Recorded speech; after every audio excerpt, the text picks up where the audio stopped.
అర్చకులకు పురోహితులకు పిల్లనవ్వట్లేదు, బ్రాహ్మణ పిల్లలే ఒప్పుకోవట్లేదు. అర్చకుడు కూతురు అర్చకుడు చేసుకోదు, పురోహితుడు కూతురు పురోహితులను చేసుకోదు. ఎందుకంటే ఈ గుండు పిలక పంచే వాళ్ళకి నచ్చవు.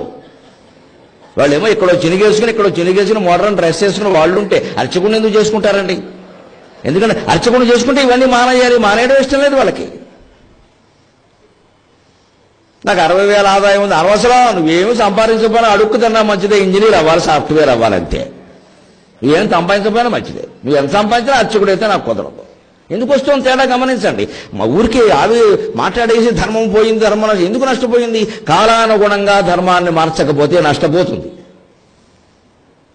అంతే. అర్చక పురోహితుల వేషధారణలో కూడా మార్పు రావలసింది. ఇదివరకు పద్ధతుల్లోనే అలాగే ఉండాలి అంటే పెళ్లిళ్ళు అవ్వవు. వాళ్ళు ఇష్టం వచ్చిన వాళ్ళని చేసుకుంటారు, భరించడమే. మళ్ళీ వాళ్ళు కులాంతరం చేసుకున్నారని మాట్లాడదు. గత్యంతరం లేకపోతే ఏం చేయమంటావు? చదవమంటావా? 40 ఏళ్ళు వచ్చినా 50 ఏళ్ళు వచ్చినా పెళ్లి లేకుండా? ఏమైనా ఈ అర్చకులు ఏమైనా శంకరాచార్యులా, జిడ్డు కృష్ణమూర్తులా, రమణ మహర్షులా? అంత నిగ్రహం ఎవరికి ఉంటుందండి? మన ఎవరికి ఉందండి? మనం చేసుకుని వాళ్ళని ఆక్షేపిస్తే అలాగా వాళ్ళ బాధలు వాళ్ళకుంటాయి. నీ గుళ్ళోకి వెళ్ళినప్పుడు అర్చకుడు ఉన్నాడా లేదా, పంచ కట్టుకుని ఉన్నాడా లేదా, నీకు ప్రసాదం ఇచ్చాడు, అంతవరకే నీ పని. తర్వాత ఆయన ఎక్కడో ఓ చోట హోటల్లో టిఫిన్ తింటాడు, మాట్లాడక, ఆయనకు హక్కు ఉంది, వదిలే ఆ విషయం. నీకు అనవసరం అది. అదో ఉద్యోగం చేశాడు, ఆయన పనేదో ఆయన చేశాడు. ఇక ఆయన మీద విపరీత నిబంధనలు పెట్టేసి మొత్తం గుండు గీసేసుకోవాలి, పిలక పెట్టేసుకోవాలి, బయట ఎక్కడా కనపడద్దు, ఎక్కడా వాడు మనిషి కాదా అండి? వాడు పిల్లలేరండి? నీ పని నీకు చేశాడు లేదా గుళ్ళో సక్రమంగా? ప్రతిదీ విమర్శేవాడు చస్తాడా? వాడు మనిషే.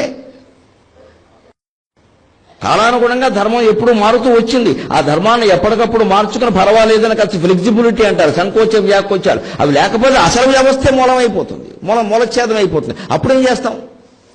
వీళ్ళు గుళ్ళు చాలా కడుతున్నారండి నాకు తెలుసు, కానీ అర్చకులు దొరకట్లా. సమస్యగా ఉంది. చాలా జీతం ఇస్తే కానీ దొరకట్లా, దొరికిన వాళ్ళు ఉండట్లా, ఉన్న వాళ్ళకి పెళ్ళవట్లా.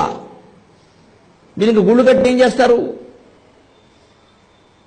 అందుకని అసలు ఎందుకు ఈ భక్తి అంతా, ఈ గుడి అంతా? ఖచ్చితంగా చెబుతున్నా మొహమాటం లేకుండా, ఒక గుడి కట్టారు అంటే ఆ సమీపంలో పోలీస్ స్టేషన్ ఉండాల్సిన అవసరం రాకూడదండి. గుడి గొప్పతనం అంత గొప్పది. గుడి కట్టారు అంటే పోలీస్ స్టేషన్ ఉండే అవసరం రాకూడదు. గుళ్ళు గుళ్ళులాగే ఉన్నాయి, గుళ్ళు కారణంగానే పోలీసులు స్టేషన్కి వెళ్తున్నారు. నమఃశివాయ.